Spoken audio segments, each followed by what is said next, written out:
Well, joining us now, former Labor Minister Stephen Conroy, as he always does on a Friday, to unpack the day's events. Stephen, good morning to you. Thanks so much for joining us. So we just had Mathias Cormann on the show. He was talking to Laura and he was talking about how their stimulus package is going to incentivise business and already anticipate a quick recovery for business. There won't be cheques in the mail like Kevin Rudd did, but this is their way of doing things. These are different times. What do you think of that? Oh, look, I have to laugh. I mean, this is the stimulus you have while you're not having a real stimulus. I mean, for all the rhetoric that coronavirus is going to plunge the economy off a cliff, you've just got to look at the statistics released on Wednesday. And I listened to Mathias and he tried to talk up how well the economy's fundamentals were. Well, that is not what those statistics showed. For the calendar year 2019, so January to December 2019, the economy had its worst growth in over 20 years. That's before Corona, before even the worst of the bushfires set in. So this government has been watching the economy drive off a cliff for 7 years. It's promised economic booms, they've just not materialised. The Reserve Bank have cut interest rates to almost zero, still nothing. But wasn't it better than expected, though, over the year? Wasn't it 2.2%? That was a cherry picking of what they call an annual figure based on that point to that point. If you look at the calendar year, so a whole calendar year, the worst in over 20 years. So yeah, they cherry picked to pretend the economy suddenly had a boost off an incredibly low base, because the previous figure 12 months ago was a very low base. So the economy has been in real trouble. The productivity growth continues to plummet.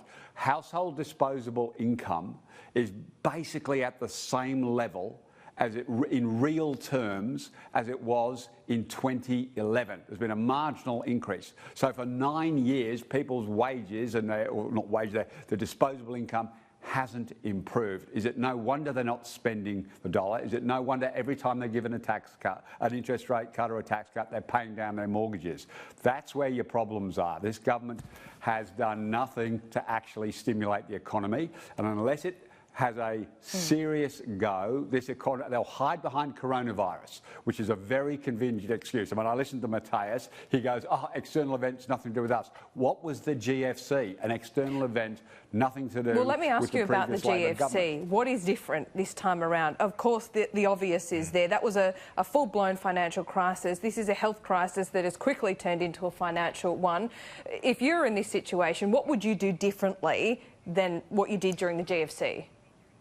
Well, the last year when the government said all we need to do is put those first tranche of tax cuts out, Labor said you bring forward the second set. You need more than just that small stimulus. But the first one didn't really work, did it? Labor were proved right. Sorry? The first round of tax cuts didn't really provide that huge stimulatory effect. But why did the second round then? That's right, they didn't. No, I'm talking about what the government did last year. So yes, but Labor's also calling for the second tranche to be brought forward earlier. So why spend all that money when the stimulatory effect of the first round of tax cuts wasn't big enough? I mean, haven't we moved beyond that now? Well, we've got interest rates that for 7 years. This government have been in for 7 years. I know it's hard to believe, but 7 years. And their only approach has been to bully and carry on about the Reserve Bank and lowering interest rates. It was never going to work by itself. You needed action stronger than just the first round of tax cuts. Last year, they should have put both tranches of tax cuts into the system. That might have caused a bit of increased confidence, might have made people feel that they were going to be better off long term. Confidence is a huge part of this, and this is a government that keeps saying the economy's strong and then they keep taking government spending out. Government spending is, if you look at the statistics on Wednesday, government spending is, along with exports, are the only two things propping this economy up. And the government's stated position is we're going to keep taking money out of the economy. People are not confident. They're not spending. Retail figures yesterday called for a significantly larger stimulus than the government were talking about, because they need to get people going into shops to buy things. So no, this government has not managed the economy well long before the coronavirus was having any impact. This is going to be a sharp shock to the economy, coronavirus, but it won't hide the fundamentals of what's been going wrong. Well, Mathias did say that, and he said this is an issue that is out of their control.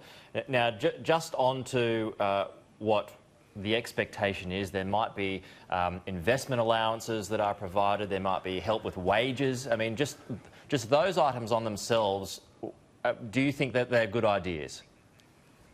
Well, look, they've already tried to steal a couple of Labor's policies in terms of around investment allowances and depreciation, and they can extend those. But, I mean, those are Labor ideas that we went into the last election with and that Wayne Swan introduced. So, yes, they're good ideas, providing they're properly targeted, but this government have got to actually have a comprehensive package and not try and pretend. If they're going to put money into the economy and say, we're not really putting money into the economy, they're not going to improve confidence. They've got to come out and say, we are going to get this economy moving. That might lead to a restored confidence. But slipping money out the door and then going, no change, this isn't a real stimulus package, it's actually going to work against what they're trying to achieve. So they've just got to accept that their rhetoric for the last 10 years around GFC and stimulus packages is actually been I'll be kind to them, overblown. I think it's hypocritical and wrong, but overblown. Yeah. And now we've got to shift the debate. Well, don't hold your breath, Stephen Conroy. I see you there in Canberra this morning. You must miss the place. Thanks so much for your time. No, we'll see you soon. See you soon.